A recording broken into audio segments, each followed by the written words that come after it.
Okay. Francis Ngannou on the MMA Hour with Ariel Helwani has just said that there's a rematch clause in the contract for himself against Tyson Fury.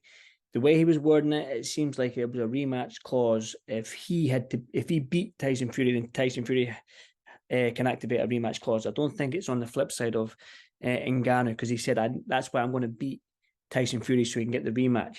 um, One, I don't think he is going to beat Tyson Fury. I think this is a fish out of water. I think Tyson, it's his realm.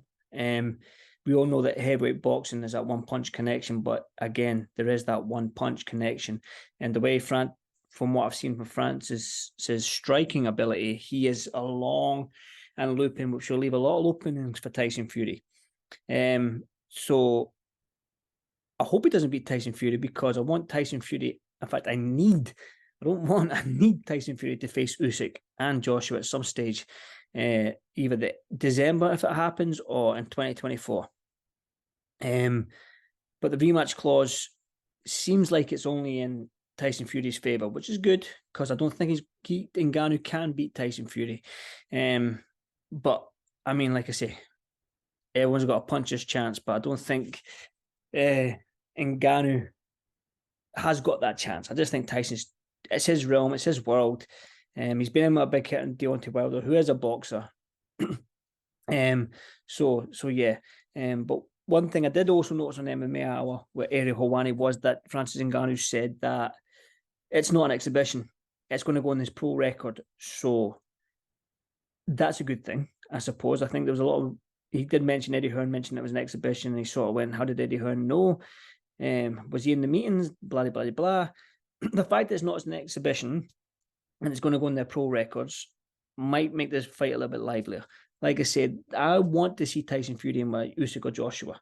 Well, am I going to watch Ngannou versus Tyson Fury versus Ngannou? Of course I am. Of course I am. So it's just one of them fights where I'm going to go, what's going to happen in this?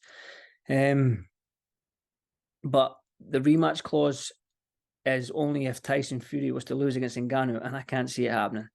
And the fact that it's not an exhibition is music to my ears.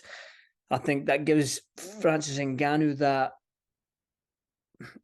that little bit more to it than if he can just swing. Like sometimes if you're a boxer and you're fighting somebody who doesn't know what they're doing, it's hard for you to know what to do, what they're doing. Do you know what I mean? So you can't counter. You're just like, what the fuck? What's going on here? So I think he might ask Fury questions with the unorthodox style that he's going to approach with. But honestly, I can't see him beating the Gypsy King. The Gypsy King is the Gypsy King. Probably the greatest heavyweight in our era, in his era. Still has to beat Usyk, still has to beat Joshua. But he's the best in the era as of now. But again, the fact that Joshua versus White, we've got in August, we've got Usyk versus Dubois in August. It looks like Andy Ruiz and Wilder will get it on at some stage, maybe September. Then you've got Tyson Fury in October, the end of October. Now, if they're talking about the Saudi deal in the end of December, that's only 2 months for Tyson to get ready back in camp and whatnot. So I don't know if the Saudi deal will happen. It's just one of them ones where I was optimistic last month, this month not so. And now they've all got dangerous fights. I mean, White, Josh was a dangerous fight. Dubois, Usyk's a dangerous fight. I can't see Dubois beating Usyk, but it's still a dangerous fight. It's heavyweight boxing, man. Crazy shit's happening in that division. Buster Douglas, Mike Tyson, man, all them years ago. So crazy stuff can happen in that division. But the one thing I did take away from the MMA with Ariel Helwani and Ngannou interview was the rematch clause and the non-exhibition fight. I like the fact that it's a non-exhibition fight. I like the fact that Ngannou says he's going to go in there and try and knock Tyson Fury out to get that rematch, meaning more money. And we all know there's a lot being made about Ngannou and what he made with the UFC and him leaving the UFC and signing with the PFL. Now he's getting paid 8, 9, 10 million to face Tyson Fury. So, I mean, I hope he doesn't beat Tyson Fury because I need Tyson to fight Usyk and Joshua.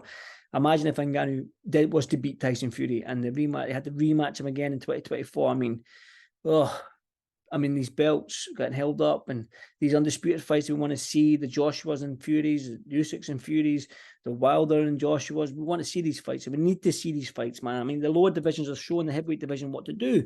We just need to look at Tank and Garcia, Spence and Crawford coming up in next week. I mean, come on, man. Come on. Get your feet together, man. Heavyweight division. Just get these fights made. Get these rematches done with White. Get these mandatories done with Usyk and Dubois. Get this show that I will be watching with the Gypsy King and Francis Ngannou. Get them done.